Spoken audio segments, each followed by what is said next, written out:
You're listening to Combat Radio with Ethan Dettenmeyer, right here on LA Talk Radio.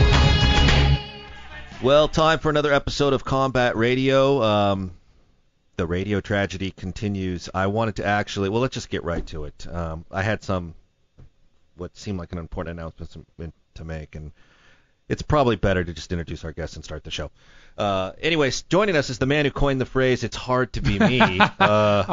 You're never going to let me give that up, are you? No, never. Once never. you say it here, it goes down in history, and it's something we always use. Our good friend Adrian Paul of Highlander, War of the Worlds fame. Good morning. How are you? How are you? Lovely. He's filling in for Mark Ryan, our intrepid co-host who's out hawking his autograph this weekend at some Transformers convention. And also with us is the very special actress, writer, entertainer extraordinaire who did some time with us at our special appearance at PopCon LA, Ashley Palmer, Paranormal Activity, etc. How are you? I'm great. How are you? I'm good. Welcome here. And then actually is, well, this guy's got some cachet too. He's worked with everyone from director Guy Ritchie and Sherlock Holmes to The Guardian and now Combat Radio. Lingering in the room like some form of odor. Still trapped here from the previous show. Writer/interesting guy, Michael Holden. Yeah, because the two shouldn't be mutually exclusive, should they? No, they in should spite not. of what most people seem to think. You can do both. You can talk to me at parties. People don't shy away. I find that hard to believe, but that's a discussion for another time. You know, we were talking with you last hour on May the 4th be with you about the Ripper and Indeed. your sort of Ripper lore. You're well versed, and you hang out at the pubs where the Ripper supposedly stalked his victims. Well, they're near etc. me. I don't make a big trip to go and go and hang out, drink at crime scenes. If I'd join the cops if that was what I wanted to do. So they're on my manor, as one might say in London. Are you? Let me ask you a question. Which Sherlock Holmes did you do?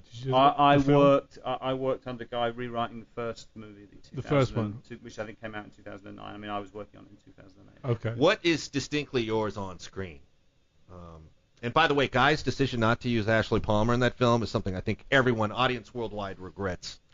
Me more than anyone. Yes, right. I don't get it. But what is a distinct Michael Holden moment in the film? Well, that's tough to kind of reckon. I mean, there's probably, the three credited writers, of which I'm not one, and all the various input that came from every level of it, from, clearly good improvisation. I think particularly between Robert and Jude on that, from Guy's ideas, from all the people at Warner's who contributed to it. It feels a little disingenuous for me to sit down and say, well, that's me, that's mine. And they're Arthur Conan Doyle's characters anyway. So, do you mind if I'm diplomatic about that? Just because it just feels... No, I understand you're still working in this town. Yeah. Since I don't have that problem, I can say whatever I want. Have you seen the BBC series on Sherlock Holmes? Do you know what? I haven't. I mean, I know it's there because I watched the modern version. Yeah. I just caught that recently too, and I have to say it grew on me. It's interesting that I just watched partly the third episode because I had to go to bed early because the baby doesn't. But I watched it. It's an interesting take on it. It's to put it in modern day. It kind of works. It does work. They've done an interesting, shooting style on it too. I mean, it's interesting that the whole. I mean, one hates to call it a franchise because it predates the term. That the whole notion of that character and what he does just rises and perpetually sort of represents itself through different medium. And you have what's now a huge movie franchise and another BBC show which is on over here, and interest in it just seems to be perpetual. This version that Adrian's talking about is interesting because it's totally designed for today's youth in a sense that they do what he's thinking is text onto the screen. So it's like you can read and watch simultaneously, which most kids are usually texting anyway, right? But whatever he thinks, like if he looks at something and it registers in his head, there's a title card for it. Really? That's what happens. It's a really interesting way that they've designed it too. I mean, also the look, they've done a lot of shift and tilt on some of the, that it's that hyper reality type of look that they do on some of the opening shots on it, and then they take it into. I mean, the guy lives in Baker Street. He's got this little flat in Baker Street that he shares with Holmes, and he's this weird off the wall character. But it's interesting. But they've done a really interesting way. They brought it into today by doing exactly that, by bringing that texting, Twitter, etc. Right. Feel to it as well. An example is when they're looking at a body and they look at her hand and they see that her nails are scuffed up, like it comes up left-handed, and she scratched the word RACHE in the ground. It's a German for revenge, or they add an L to the word, or she's scratching the word rage. Really well done. Very interesting. So you'll see all the types, like all his thought processes comes out like tweets on the screen. So he'll go, L means German X, what, so it's all his. It's a really. Well, it's interesting. I mean, with a very cerebral character, I think in the movie that I worked on, it's mainly voiceover and his preconceived notion of what he's about to do, and then you see that unfold very quickly.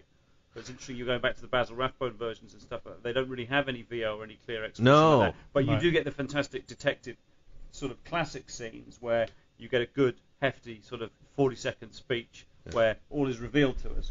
Well, you know what I liked about the Basil Rathbone, and obviously there's much to talk about, so I'll make it quick, is they kind of created sort of an element of like gothic feel to a lot of that. They had like the the discovery of dungeons under chessboards where they were playing chess with actual people. Remember that episode, House of Fear, or Sherlock Holmes Faces Death, where they're moving the butler and stuff, and the floor turns out to be a chessboard, and by that they discover a dungeon below that has been there for centuries, where there's anyway, and they do stuff like the ghost in the swamp, and I really like that they kind of bring in an element of maybe not so logical at times that he's got to contend with. Yeah. The Guy Ritchie approach of seeing it in your head and then doing it, that I think worked for me like the first or second time I saw it, and then I'm kind of at the point where I'm past it by the time I'm halfway through the second movie, going like, okay, just do it now.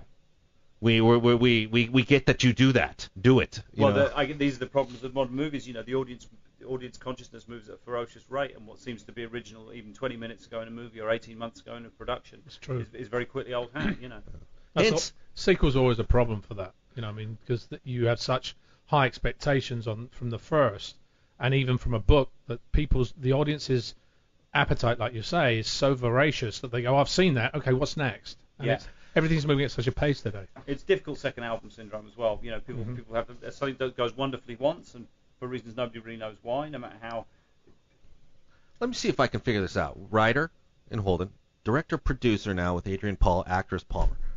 Let's get it done. Let's pack. We got to and somebody who's actually a veteran of making things work when resources weren't as plentiful as they would like to be. You actually made a bit of a hallmark statement in the Paranormal Activity, which was made for what, $11,000 or something like that. It was $11,000, and then they put $4,000 in for reshoots. So we ended up being the most profitable movie ever made, based on the fact that we were made for nothing. Right. And Avatar screwed that up. Was it all done on deferment?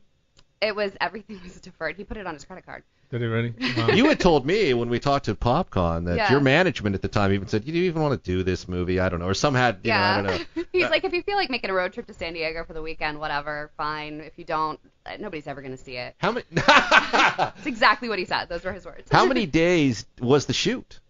There was initial, I think it was like 5-day shoot, and then there were a lot of reshoots. There was a lot of driving back down to San Diego. Okay. So it was, well, wait, this story didn't make sense because we didn't actually write it. It was improvised. So then we have to tie these pieces together.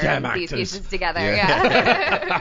You know what? The tie-in is always, what we need is a surveillance cam. Right. That fixes everything. A surveillance cam, doesn't it? You look, see, Holden, you're looking at me like, does it? Does it really, Ethan? No, it doesn't mean from a writer's point of view. I don't think he agrees. No, he doesn't. He doesn't. That's the. And actually, I don't either. But can you put in a surveillance cam? Yeah, I'm getting. There's something inside of me is going, "You're obsolete." That's not. I get the that way all we the feel time. about That's just you. how I perceive myself. So you guys did basically 5 days and a batch of reshoots, and now what? There's been 2 sequels to it since, or? There have, and there's a third one on the way. You're kidding me. Paranormal 4. I think they're going to do one every October until people stop going. It's going to come out. And that hasn't happened yet? I don't think so. I mean, they're going to do a 4th one? I mean, because you guys basically did it. You've done it. But I guess people want more, and they're willing to take...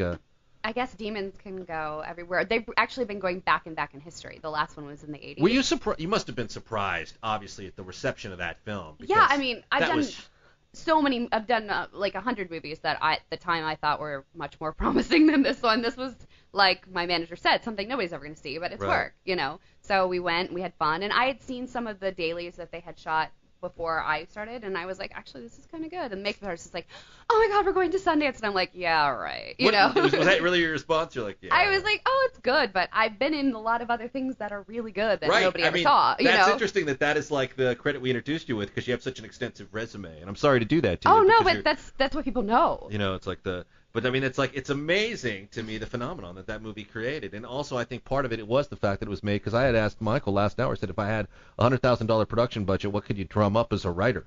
And he said, well, 50,000 of that's gone as soon as you hire me, but I might be able to come up with something that could work on 50. And what did we come up with? Go on. What did we come up with? What did you come up with? Was it Ghosts? Was it Paranormal? I'm not proud of it. You said something about, we came up with, what is it, zombie hookers. It was the zombie hooker franchise, yeah, because you said those were two potential ideas, and I said, well, we can immediately save money by combining them as one. I said, yeah. I'm available. You see, there you go. Adrian, you can direct zombie hookers. Well, there you go, yeah. Actually, it's the hookers part that interests me. Right, well, there you go. So he's good. Well, that's the okay, maybe not. Maybe not. I didn't say that. No, I said So you're halfway in. Ooh.